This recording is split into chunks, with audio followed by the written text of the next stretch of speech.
ایک بیان میں مولانا فضل الرحمان نے یہ بھی کہا فلسطینی بھائیوں سے اپیل ہے کہ انسانی حقوق کا احترام کریں، بچوں، عورتوں اور عام شہریوں کو غزے نہ پہنچائیں۔ ہوتا ہے نا انسانیت کا قتل عام، یہ اس طرف بھی جا سکتے ہیں۔ ان کے لوگ ان کے کرتا دھرتا ایسے ٹویٹس کر رہے ہیں۔ فلسطین کے مجاہدینوں کو سے میں اپیل کرتا ہوں کہ انسانی حقوق کا احترام کریں۔ یعنی مولانا صاحب یہ کہہ رہے ہیں کہ فلسطین کے جو مجاہدین ہیں، یعنی حماس کے جو لوگ ہیں جو 75 سالوں سے جنہیں مارا جاتا رہا، اب جا کر انہوں نے 4 فوجی ان کے پکڑے ہیں۔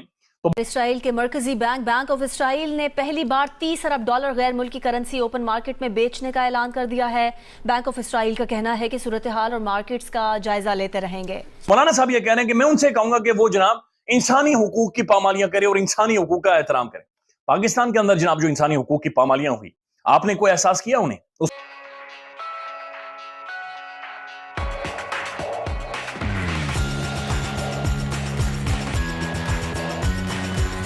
ایسی ویڈیوز بنا رہے ہیں، خبروں میں بھی یہ پڑھا جا سکتا ہے، جس میں وہ کہہ رہے ہیں کہ جو 1948 میں نکبہ تھا نا، اس کو لوگ بھول جائیں، ایسے کرو ان کے ساتھ، ان کی عورتوں کو مار دو تاکہ مزید بچے پیدا نہ ہو سکیں، ان کے مردوں کو مار دو، ان کے بچوں کو مار دو، کہیں یہ بڑے ہو کر ہم سے لڑے نہ۔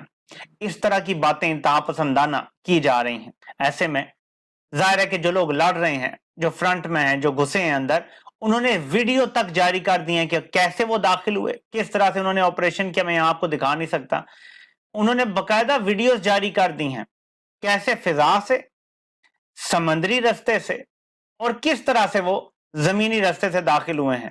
میں صرف آپ کو ایک پکچر دکھاتا ہوں، آپ کو اس سے سمجھ آ جائے گا۔ یہ انہوں نے پکچر خود جاری کی ہے کہ ہم اس طرح سمندری رستے سے داخل ہوئے ہیں۔ 3 اطراف سے حملہ کیا گیا ہے ایک ساتھ ہی، تو ظاہر ہے کہ یہ بہت بڑی پلاننگ کے بعد ہوا ہے، بہت کوآرڈینیٹڈ اٹیک ہوا ہے۔ اب دیکھنا یہ ہے کہ اس کا نتیجہ کیا نکلتا ہے، دنیا کس طرف جاتی ہے۔ لیکن پاکستان اسرائیل کو تسلیم کرنے جا رہا ہے اور بہت جلدی جا رہا ہے۔ اور اس کی ایک اور نشانی دیکھیں کہ رجیم کا ایک بہت اہم رکن پی ڈی ایم کا سربراہ کیا کہہ رہا ہے۔ اپنے فلسطینی بھائیوں سے اور مجاہدین سے کہوں گا کہ وہ انسانی حقوق کا احترام کریں، اسے تحفظ دیں، اس کا لحاظ رکھیں، بچوں، عورتوں اور عام شہریوں کو گزند نہ پہنچائیں، ان کی زندگیاں تلخ نہ کریں۔ ہائے اللہ، میرے اسرائیلیوں کی زندگیاں تلخ نہ کرو، یہ ہے وہ مغرب کا بیانیہ یا اسرائیل کا بیانیہ کہ یہ لوگ، یہ فلسطینی ہماری عورتوں بچوں کو مار رہے ہیں، ہمارے سویلینز کو مار رہے ہیں۔ اسی بیانیے کی توثیق فضل الرحمان کر رہا ہے اور اس کے دل میں درد جاگ گیا۔ ہائے اللہ، میرے جگری اسرائیلیوں کو مت مارنا، انہیں کچھ نہ کہنا، بہت احتیاط کرنا۔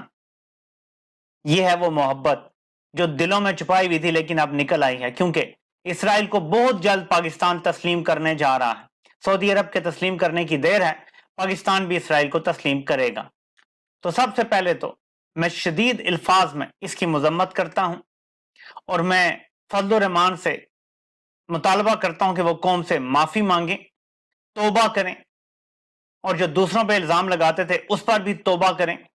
رجوع کرنے کا اب بھی وقت ہے، رجوع کر لیں اور اسرائیل کی محبت دل سے نکال دیں، تو میرے خیال میں یہ سب کے لیے بہتر ہوگا، کیونکہ وہ پی ڈی ایم کے سربراہ ہیں۔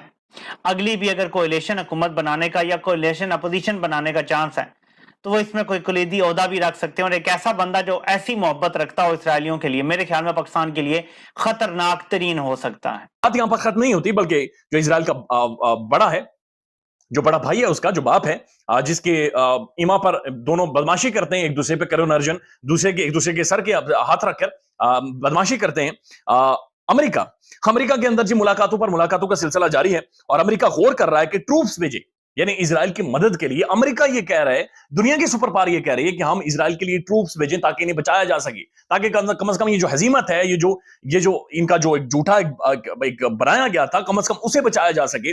اور امریکہ ٹروپس بھیجنے پر سوچ رہا ہے۔ $8 بلین کی امداد بھی امریکہ انہیں دے گا، لیکن ساتھ ساتھ جو امریکہ انویٹ کر رہا ہے، تو اس کے ساتھ ساتھ کچھ ملک پوزیشنز لے رہے ہیں، اور یہ بڑی خوفناک اور خطرناک قسم کی پوزیشن ہے۔ رجب طیب اردگان ترکی ان کی سٹیٹمنٹ ایک سرکولیٹ کر رہی ہے، انہوں نے کہا ہے کہ جناب امریکہ اس سارے مسئلے سے پیچھے رہے اور امریکہ کو آگے نہیں آنا چاہیے، امریکہ کو اس جنگ کا حصہ نہیں بننا چاہیے۔ تو اردگان نے آنکھیں دکھا دی ہیں، اس نے کلیئرلی میسج دیا ہے کہ امریکہ اس جنگ کے اندر شامل نہ ہو, امریکہ پیچھے رہے, فلسطین کے جو لوگ ہیں وہ ہمارے بھائی ہیں, ہماری بہنیں ہیں.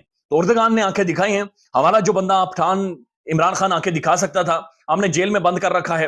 کاکڑ صاحب وہ ان کے سوٹ نیلے پیلے وہ پہن لیں, اس کے بعد شاید آنکھیں دکھائیں گے یا شاید نہیں دکھائیں گے, لیکن اردگان نے آنکھیں دکھائی ہیں. اس کی ایک وقت مولانا صاحب اس وقت تحریک انصاف کے جب لوگ پکڑے جاتے تھے کہتے تھے یہ تتلیاں ہیں, یہ یوتھیے ہیں, انہیں مارنے, انہیں سوٹی لگے گی تب جا کر یہ ٹھیک ہوں گے. اور اب مولانا صاحب نے دھواں مارا ہے اور یہ کہہ رہے ہیں کہ جو میں فلسطین کے جو مجاہدین ہیں ان سے اپیل کرتا ہوں کہ انسانی حقوق کا احترام کریں. مولانا صاحب یہ بعضوں کا جنگیں لازم ہوتی ہیں اور امن کے لیے لڑنا ضروری ہوتا ہے, بھڑنا ضروری ہوتا ہے. حماس آج بھڑ گیا ہے, حماس آج لڑ پڑا ہے اپنی بنیادی انہی حقوق کے لیے جن انسانی حقوق کا پرچار کر رہے ہیں. انہیں انسانی حقوق کے لیے حماس لڑا ہے, انہیں انسانی حقوق کے لیے حماس کھڑا ہوا ہے. آپ کا کام بنتا تھا کوئی سٹیٹمنٹ دیتے, لیکن آپ نے آخری ٹائم پر دھواں مارا ہے. سوال سوشل میڈیا پر پوچھا جا رہا ہے کہ مولانا صاحب نے جو حماس کو کہا ہے کہ انسانی حقوق کی پامالی کرے, حقوق کا احترام کرے, یہ مولانا صاحب کسے خوش کرنا چاہ رہے ہیں؟ کہ غزہ کو بلڈ کریں, ایک تو یہ اینگل ہے, اور دوسرا یہ ہے کہ اسرائیل اتنا اتھارٹیرین ہے, اتنا ہیوی ہینڈڈ رکھا ہوا ہے اس نے فلسطین کے اوپر کہ انہوں نے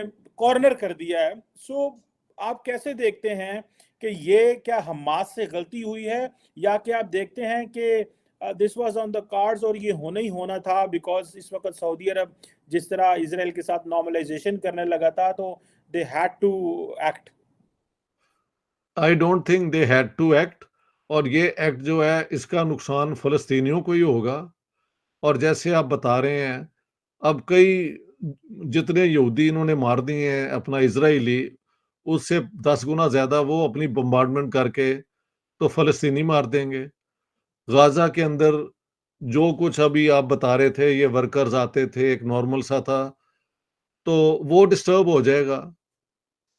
لیکن اس کے پیچھے ایک اور بات بھی ہے کہ سعودی عربیہ کا اور باقی عرب ملکوں کا جو اسرائیل کے ساتھ یہ ہونے جا رہا تھا ایک انڈرسٹینڈنگ, جس کو ابراہیمک وہ کیا کہتے ہیں کمپیکٹ یا کچھ کہا جا رہا تھا, اس کے اندر کوئی کلیئر نہیں تھا کہ جو فلسطینی ہیں جو انڈر آکوپیشن ہے ان کے لیے کیا حل ڈھونڈا گیا ہے. میں نے کہیں پڑھا تھا کہ سعودیز نے ایک کنڈیشن لگائی ہوئی ہے کہ 2 اسٹیٹ کا فارمولا جو ہے, جو یو این بھی اپروو کرتا ہے by the way, security council میں بھی اس کے حق میں ہے. بائیڈن نے بھی وین ہی بیکیم امریکن کہا تھا کہ 2 اسٹیٹ فارمولا وی ایکسیپٹ, اور نتن یاہو سے جو پہلے پرائم منسٹر ہیں ان کا بھی بیان یہی ہے 2 اسٹیٹ فارمولا. وہ کہیں آبسکیور ہو گیا تھا, اس کا کہیں ذکر نہیں تھا. لیکن کیا اس کو حل کرنے کے لیے آل آؤٹ اس قسم کا اسرائیل پہ اٹیک کرنا کوئی مناسب تھا؟ میرے خیال سے بالکل نہیں. اس سے جو فلسطینیوں کے جسٹ کاز ہے کہ ان کو بھی ایک ڈگنیٹی, ایک اپنی آٹونمی, سوورنٹی جو بھی ہے, وہ ایک پورا پیکج ہونا چاہیے پیس کا جس میں وہ بھی انکلوڈیڈ ہو. تو اب میرے خیال سے وہ سارا, سب سے پہلے تو وہ یہ حماس کو کوشش کریں گے کہ اس کا نستہ نابود ختم کر دیں. جو مجھے نظر آ رہا ہے نتن یاہو نے کہا ہے کہ it's an all out war, it's not an operation. کیا وہ کامیاب ہو جائیں گے یا نہیں ہو جائیں گے یہ تو وقت ہی بتائے گا. لیکن اس دفعہ اسرائیل کا جو ہے نا کاؤنٹر اوفینسو وہ بہت مجھے لگتا ہے بہت پاورفل ہوگا, فورسفل ہوگا, اور اس کی سفرنگ ساری جو ہے وہ فلسطینیوں پہ آئے گی. بعد میں پھر عرب وہ جو کاؤنسل ہے وہ کیا کرے گی, زیادہ سے زیادہ پیسے دینے پڑیں گے نا ریکنسٹرکٹ کرنے کے. محل دنیا اس سے تنگ آ چکی ہے.